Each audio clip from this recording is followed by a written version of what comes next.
So we wanted to talk about a very interesting topic that I chose to name it lighting up the candles that is within me, is because we are always faced with a situation that I do a certain effort, and of course I'm talking about in my spiritual growth. I work on myself and I see a result, and then I somehow go back to square one. So, for example, I have problems with controlling my anger, so I really work on myself. I really work on my patience not to burst out in anger, and I meditate on it, and I pray, and I work on myself, and I do my bodedut on it, and I do my itbonenut on it, and I do all my efforts, and it works good for 2-3 weeks. And then, boom, something comes and throws me off. And then I'm back to square one. And I feel that all my effort that I did was in vain. And this is one example out of many. I just mentioned anger. But it can be almost anything. It can be almost anything that you can imagine. You have to relate with something. You come up, you can think of what relates to you.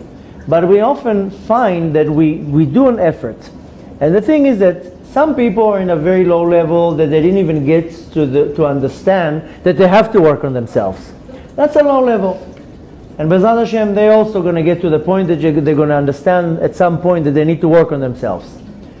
And if they don't know, it's in our job to actually point it out to people. But you see a lot of people that they have problems with anger or jealousy or depression or sadness or many other things, and they're still stuck in that level, and they don't even try to work on that. That's a whole different thing. We're not talking about that level right now.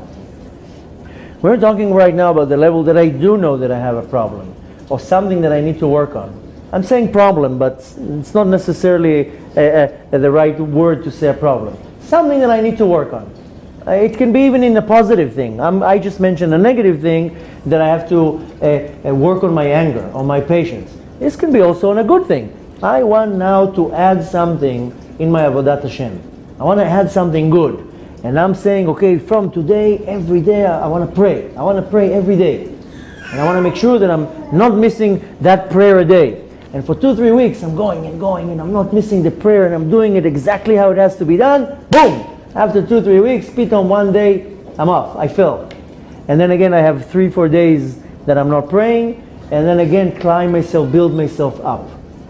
And again, I'm giving one example out of many. You use your own imagination to connect it to your own life. And everybody has something like that. Whether it's in the negative aspect of it, that I have to fight something negative in myself, or in the positive.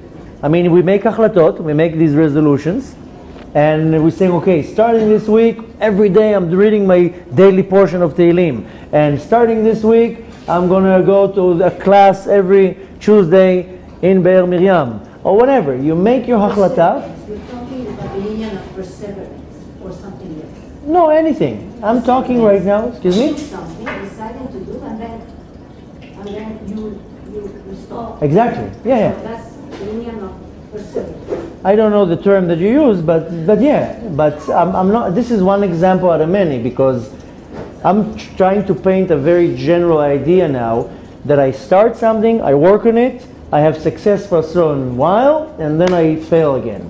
So if you look at it in the negative part, in the negative angle, so it's something that I want to stop doing. So I want to stop lying. I'm working on myself. Every day I'm aware that I can't lie. And every time I have an opportunity that I want to say a lie, I'm really holding myself. I'm aware of the situation, and I'm working on myself.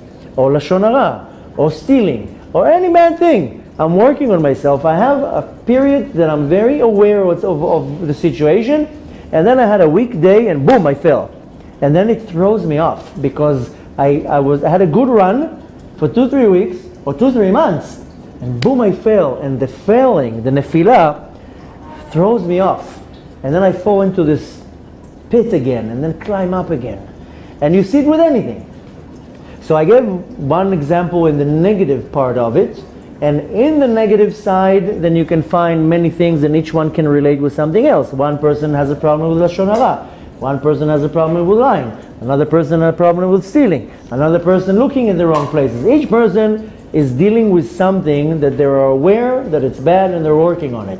And again, this only pertains to a certain individual group, because some people, they don't even know. They're not even aware that they have a problem. They're not even working on it. Taking the exact same concept can be also looked at in the positive side. That I'm saying, okay, from today I'm making a change. I'm taking a achlata, a resolution. From today I'm praying mincha every day. And I'm not missing it. And the first day I'm making, the second day I'm making, the third day. And after 2-3 weeks or 4 or 5 weeks, one day I didn't make it.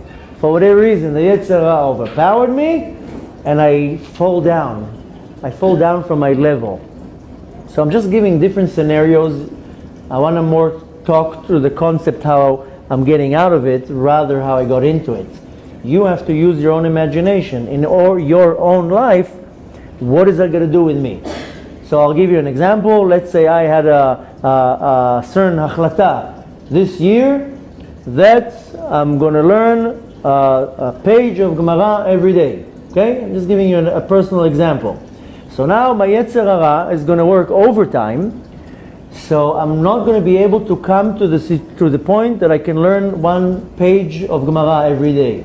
He is going to come with all the manipulations. This person will need my help. That person asks for advice. Now I have to prepare for a class. Everything, the Yetzer Hara is going to do whatever he can to get me out of my balance, so I will not do my Hachlata. Now then I'll have a good run. The first day, the second day, the third day, the fourth day, I'm working like a machine. I'm not missing it.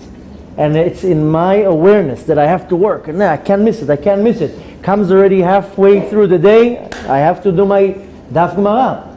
And then the Yetzer Hara one day will come and make me fail, meaning that day I missed it. So in most cases, the person falls into some type of a despair. I broke my cycle. The Yetzer Hara won this time.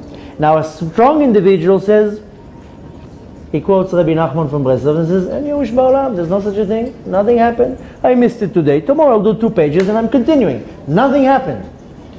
Most people will not hold on this level and it will throw them down, so it will go from one day to a second day, third day, and before you know it, 2 weeks. Wow, I didn't do 2 weeks what I wanted to do. So again, this is one example out of many that we have a good run for 2-3 weeks, 3-4 months, and then I fail. And again, I gave a few examples. Use your own imagination where you find it in your life. And again, it's the awareness that I need to work on myself. It can be in a more tangible way, in a mitzvah. It can be in a more not tangible way, with a certain character trait that I have, whatever it is. The point is that my life is constantly going to go up and down and up and down. Now is how do I deal with it? Because I work on myself so hard, and then boom, I fall down and I'm on my face and I feel like all my work was in vain and I really fall down, and then it's very hard to rise up again. So the point is that this is exactly what the Yetzer Hara wants. The Yetzer Hara wants you to feel that you're on your face, that you fell down. He paints it in such a way that you failed, that you basically were not able to do what you're supposed to do. That's just the hastara, the concealment of the Yetzer Hara. But really, the world has a certain rhythm. Everything in this life has a rhythm, but the rhythm of this world is a rhythm that goes in motions of ups and downs, up and down. Now where do you see it the most? Go to a hospital, not alenu, and you see a person that is connected to the monitor. So you see the line goes up, down, tit, tit, tit, tit, up, down, up, down. Now if chas v'shalom that line becomes straight, then the person dies. This is a flat line. So the rhythm of life, it goes up, it goes down. It goes up, it goes down. How come the medical technician did not make it in a different way? Why did they have to make the monitor going up and down? Couldn't they make it like with bubbles going up? That every time it goes up, a bubble goes, and when it goes down, the bubble explodes? Why did the technician, the medical technician, decided that the monitor will go up and down? Because the rhythm of life is up and down. And one time I'm up, and one time I'm down. There's a very interesting video, somebody sent it to me, you can look at it online, that it's a video from a satellite from Earth, from space, and you see the world is breathing. You saw the video? Beautiful. You see like the world, the globe, Earth is breathing. And the movement, because you see the oceans are moving, there's currently currents in the oceans. Now winds are moving forests, so all the trees are moving like that. When you're looking at it from above, you see that Earth is like breathing, in, out, in, out. Beautiful video. So, Bechlal, we see that the movement in this world is always movement here. The ocean, there's current and tide. The winds are moving from side to side. There's a certain rhythm to the world. Everything has a rhythm. So the rhythm of this world is going up and down, and up and down. So my life is always going to go up and down and up and down. And if my life is not going up and down, and my life is straight, then that's scary. Because that's bringing me to a flat line. That's death. That's a spiritual death. So if my life is not moving constantly, then I'm experiencing this spiritual death. So the Yetzer Hara is going to constantly come to present this rhythm of life as a failure. So when I'm up, I feel good. I achieved what the goals that I put the goals that I put to myself, I achieved them. I was able to wake up every morning and go to the minyan. I was able to do my daily Tehillim for 4 months straight. I did not miss one day. So when I have the success, that's when I'm up. But when I go down, I perceive it as failure. I perceive it as that I failed in what I'm supposed to do. But really, it's not my failure. That's the rhythm of the world. This is what's called aliyah, and then I have a yerida, and then aliyah. Aliyah is ascending, yerida is going down, and when I go down, then the yerida, the going down is yerida, letzorach aliyah. I go down in order to ascend. I go down to catch momentum. Not only that, if you look at the main action that gives us life, what is the main action that gives us life? Is breathing. How do you breathe? So even if you look at breathing, I go in, my body even goes up. I breathe out, I exhale, my body goes down. My entire rhythm is up and down and up and down. Now if I'm going to only inhale, I have to exhale. I have to throw out some air. Now if you want to look at the medical part of it, I inhale oxygen and I exhale, I don't know how you call it in English, carbon dioxide. So I exhale toxins.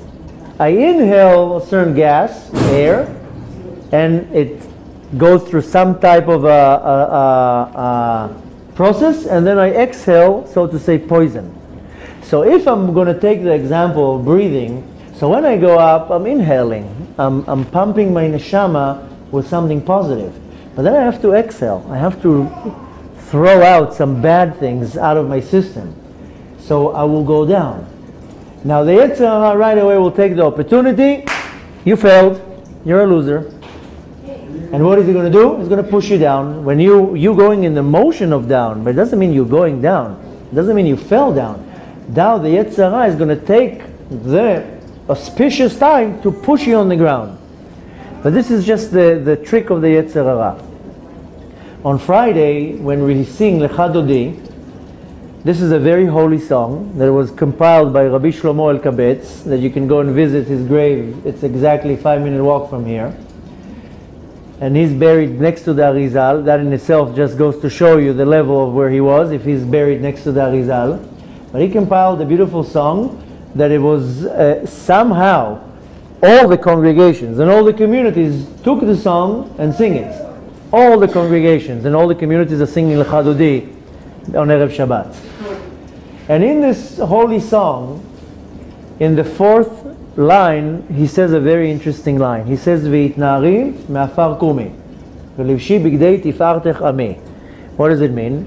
V'itnari me'afar kumi. Me'afar kumi is get up from the dust. Hitnari is like shake it away, shake it off. Now you see animals when they fall in the dust, they get up, they like shake themselves, and all the dust goes out.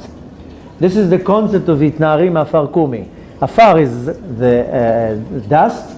When I fall down to the dust, I get all dirty. So I don't shake myself, I just brush myself off.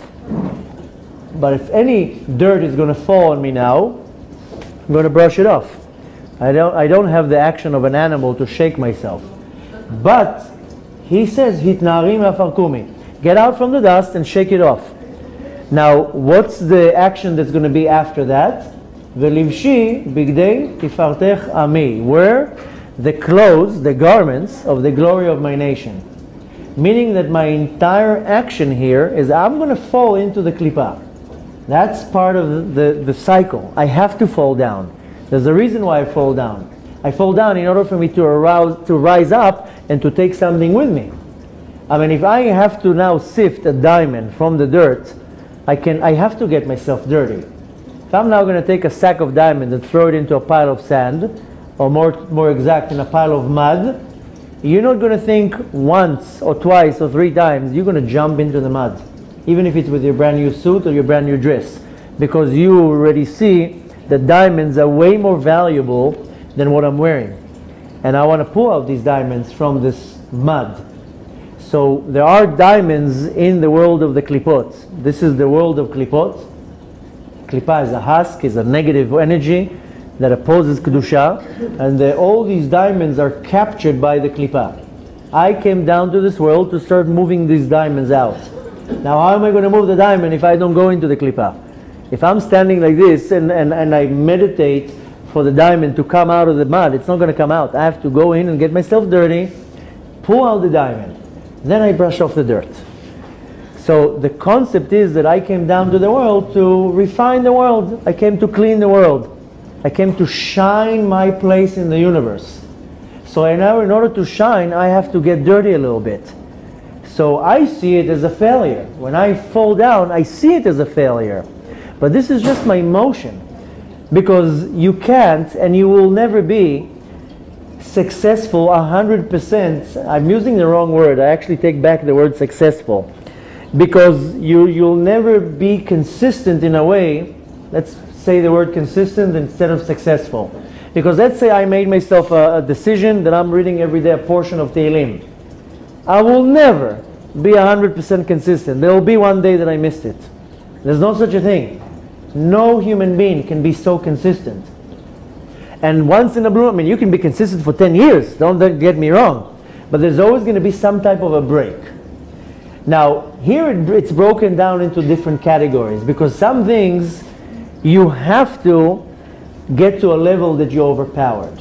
So some things, and again, this is broken down to the categories where I said before, the positive and the negative. The positive, in most cases, you will have some type of a break.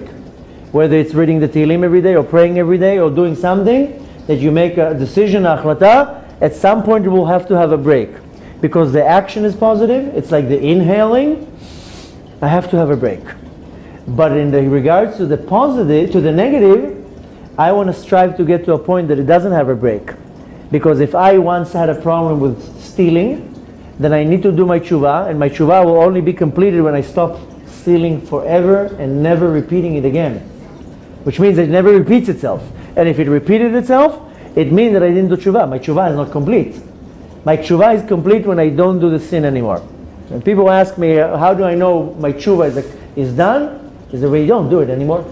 If you don't do it anymore, it means that that's it. You did your tshuva. Doing tshuva is not a general thing. It's a very personal thing. I can do tshuva for 50 things, stealing, lying, lashon hara, and jealousy, and I still have to do tshuva for many other things that I didn't do. I can be 20 years about tshuva, and I'm still doing tshuva for many things. So, in the negative thing is that in order to achieve the success, then it cannot repeat itself ever again. And you see that the best example in the physical world is a person who's an addict. and he has a drug addiction, a gambling addiction, alcohol addiction, the point is that they never get back to it. You can be, and they call themselves an addict, 40 years, they're clean. I'm still an addict. Why? Because there's always the spark that can be ignited like that and go back to exactly square one. So I have two concepts here, the negative and the positive.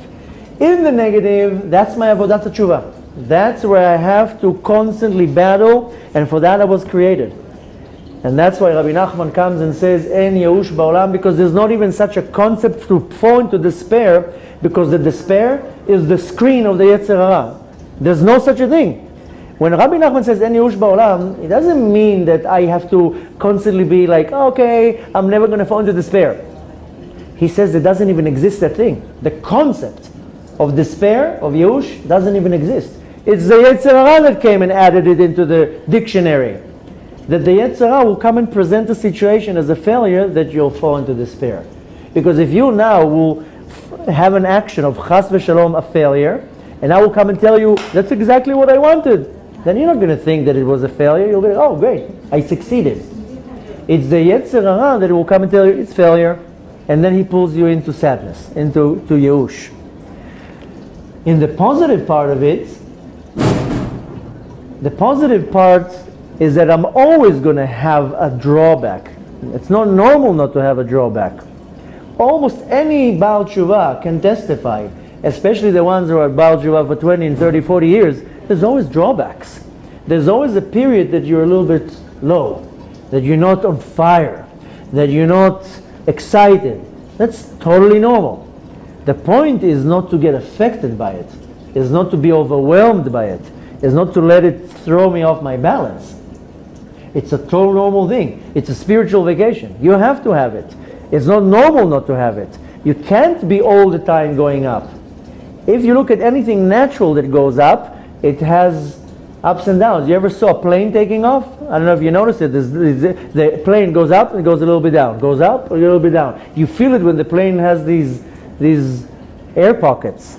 You think it's an air pocket, it's the plane going up and then it goes a little bit down. It goes up a little bit down because it has to go with the currents of the winds. If you're looking even at the stock market, you see the line is going up, down, up, down. The bankers, they don't get all uptight when it goes down a little bit because it's a total natural thing to go down a little bit and go up again. The point is not to be overwhelmed and not to take it to heart that I'm regressing now. It's not regressing. I'm taking air again. So again, you have to separate it from the positive and the negative. And this is a more in-depth topic to talk about. I just want to cover the general idea that I constantly have the point that I'm going up and then I'm going down. Now, why is that connected to Hanukkah? Because I have 8 candles. And originally, the sages said, no, we should light 1 candle 8 days. Why should we light 8? We should light every day 1 candle. That's why the bracha goes ladlik ner Chanukah, not nerot Chanukah. If you notice, the first night makes sense to say asher gishanu b'mitzvotav v'tzivanu ladlik ner Chanukah, 1 candle. Why am I saying on the second night ner Chanukah and not nerot Chanukah? The reason why I'm saying ner Chanukah, because I explained before that each candle possesses 1 piece of the Or HaGanuz, so it has to be ner, and each candle, the bracha goes to 1 candle. But the first opinion of our sages was to light 1 candle. Then another opinion said we should light 8 candles 8 days. Then they came in the Holy Spirit, in Ruach HaKodesh, to do, first day we light 1, then the second day we light 2, and then the third day we light 3, and so forth. The point to take from that is that I constantly go up. I have what's called Seder Oleh. There was another opinion that said let's light 8, and the second night we light 7, and the third night we light 6, and going down. The point of Hanukkah is that I light a candle, it shines, brings this beautiful light, and then it turns out. And then back to square one, I'm back into the darkness. So the next day, I light 2, double power. And then the third day, I light 3, triple power. And you see that in your Avodat Hashem. First, when I was holding, I was in a very low level. If you look back at your history, the power of a Baal Tshuva is to look back. Is to look back and say, where was I 10 years ago? Where was I 8 years ago? Where was I 6 years ago? Ooh, 10 years ago. No, I'm not even close to where I am now. That's the power of the Baal Tshuva, to tap himself on his back and saying, I might not be exactly where I want to be. The mountain is still very high, but let me take a glimpse for a second where I was. Ooh, 2 years ago, I wasn't even close to where I am now. And 10 years ago, 15 years ago, where I was 10, 15 years ago. That's the power of the Baal Tshuva, to look back and say, not to look how high the mountain is. Because the mountain, you're never going to see the end. But you can look back and see how much you climbed. And this is the concept, that the candles are going up and up and up, because you're constantly adding. This is where the Yetzer Hara is going to come and put, you know, a stumbling block between your legs so you fall. The going down is nothing negative. It's just you taking momentum. It's just you going back and inhaling, and you're taking more power. The point to take from that is that my life is constantly going to be, I'm going to light a candle. It will burn, turn out. I'll light another candle and another candle. I'm constantly lighting the candles in me. It's totally natural. It's totally human that I'm constantly going to continue and continue lighting more and more and more. The point is to see in it is not the result, is the effort. And our sages tell us that the most important part of the mitzvah is the effort to do the mitzvah. Not only to actually do the mitzvah, is the effort. And you can see that almost in every mitzvah that we have, how much effort goes into putting a mitzvah, to doing the mitzvah. You know how much effort it takes to make tefillin? There's online, somebody made a video that it shows years of the process, how to make a pair of tefillin, or parchment for the mezuzah, or building a sukkah. It takes you hours to build a sukkah. Almost any mitzvah that you do, you want to do the mitzvah of etrog, it takes a whole year to grow it. You want to eat a Shabbos meal, it takes you exactly an hour to eat it, 2 days to cooking. So the effort of the mitzvah, of preparing for the mitzvah, in some cases counts more. So in everything in our life, it's about the effort, not about the result. Because the result, that has to do with the Kadosh Baruch Hu. Whether I'm going to succeed or fail, that's in the hands of the Kadosh Baruch Hu. It's how much effort is put in it. And if there's no effort, there's no fight, then nothing much comes out of it. The more effort I put, the more kvetch there is, the more fight to get to the result. That's the point. That's what I was created for, to strive and to fight and to work hard. That's why now we see on Chanukah, how do we light the candles? With pure olive oil. I mean, to halacha, we can light the candles with any type of oil we want. You can light it with canola oil. But the point is that the nicest way, the most mehudar, is to light it with pure olive oil. And that only happens when you crush the olive. You cannot get pure olive oil if you don't crush the olive. And the olive is a very hard fruit. So we have to be crushed for this pure olive oil to come out. So it's a total normal thing to work on yourself. And work on yourself and put a little effort and to concentrate and to meditate and to put all your energy in it, and you're successful for a week, for 2 weeks, for a month, and then you fall down. The point is, how I see it is, when you fall down, is not the failure, is the exhale.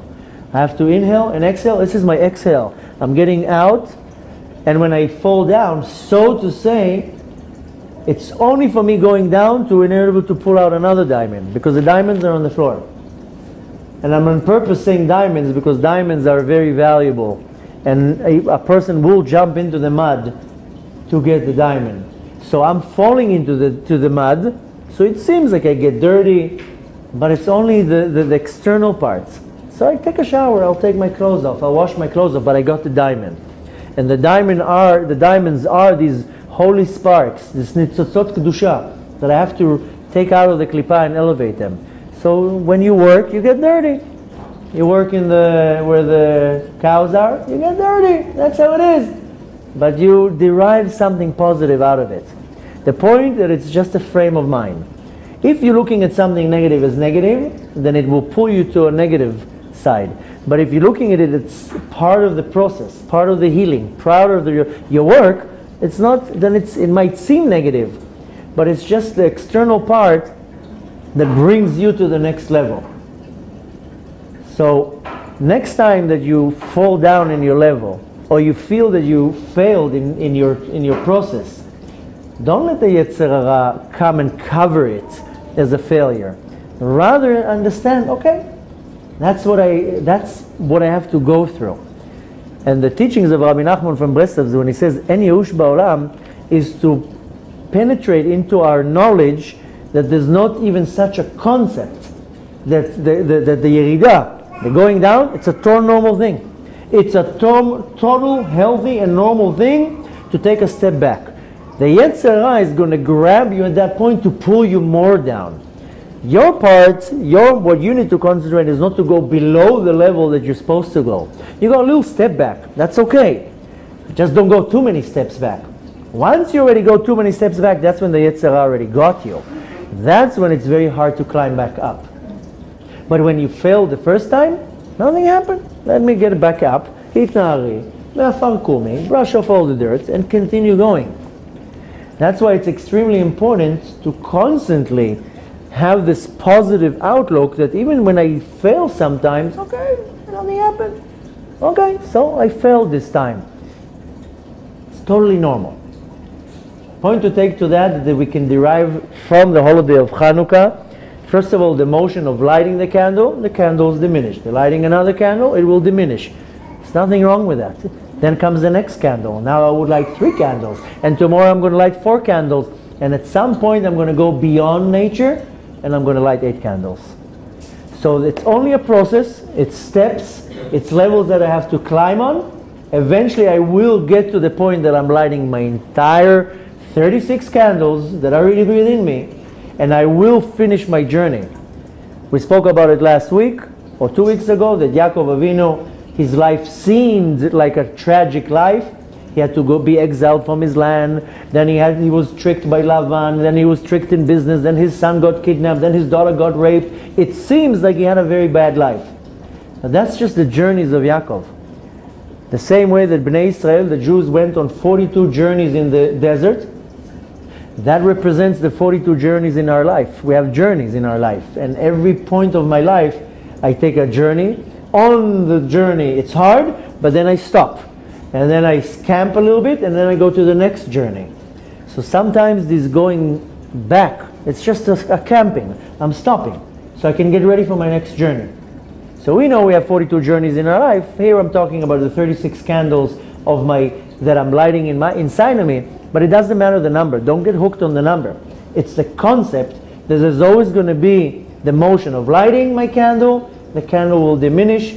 It's totally normal. I add now another candle, and eventually I will get to light my entire 36 candles, and I will get to the point that I reached my peak. And that's what I was created for. I was created to go in the rhythm of life. One time I'm up, one time I'm down, and it's totally normal. And when I'm down, I'm just exhaling to make room in my lungs to put more clean, fresh, new air. So don't let the Yetzer Hara cover and conceal the truth. And don't let your failure, so to say, quote unquote, it's not failure. It's just a step back for you to catch up momentum and to move on. Bezrat Hashem, in the holiday of Hanukkah, you have the ability to tap into this motion and to tap into this godly, holy light to derive the power that every time that you feel that you're going down, nothing happened. I'm just catching momentum. Bezrat Hashem, we should achieve our goals and fulfill our dreams. And that, Bezrat Hashem, will happen very soon when Mashiach is going to come, when He's going to complete our journey and bring us to our ultimate success.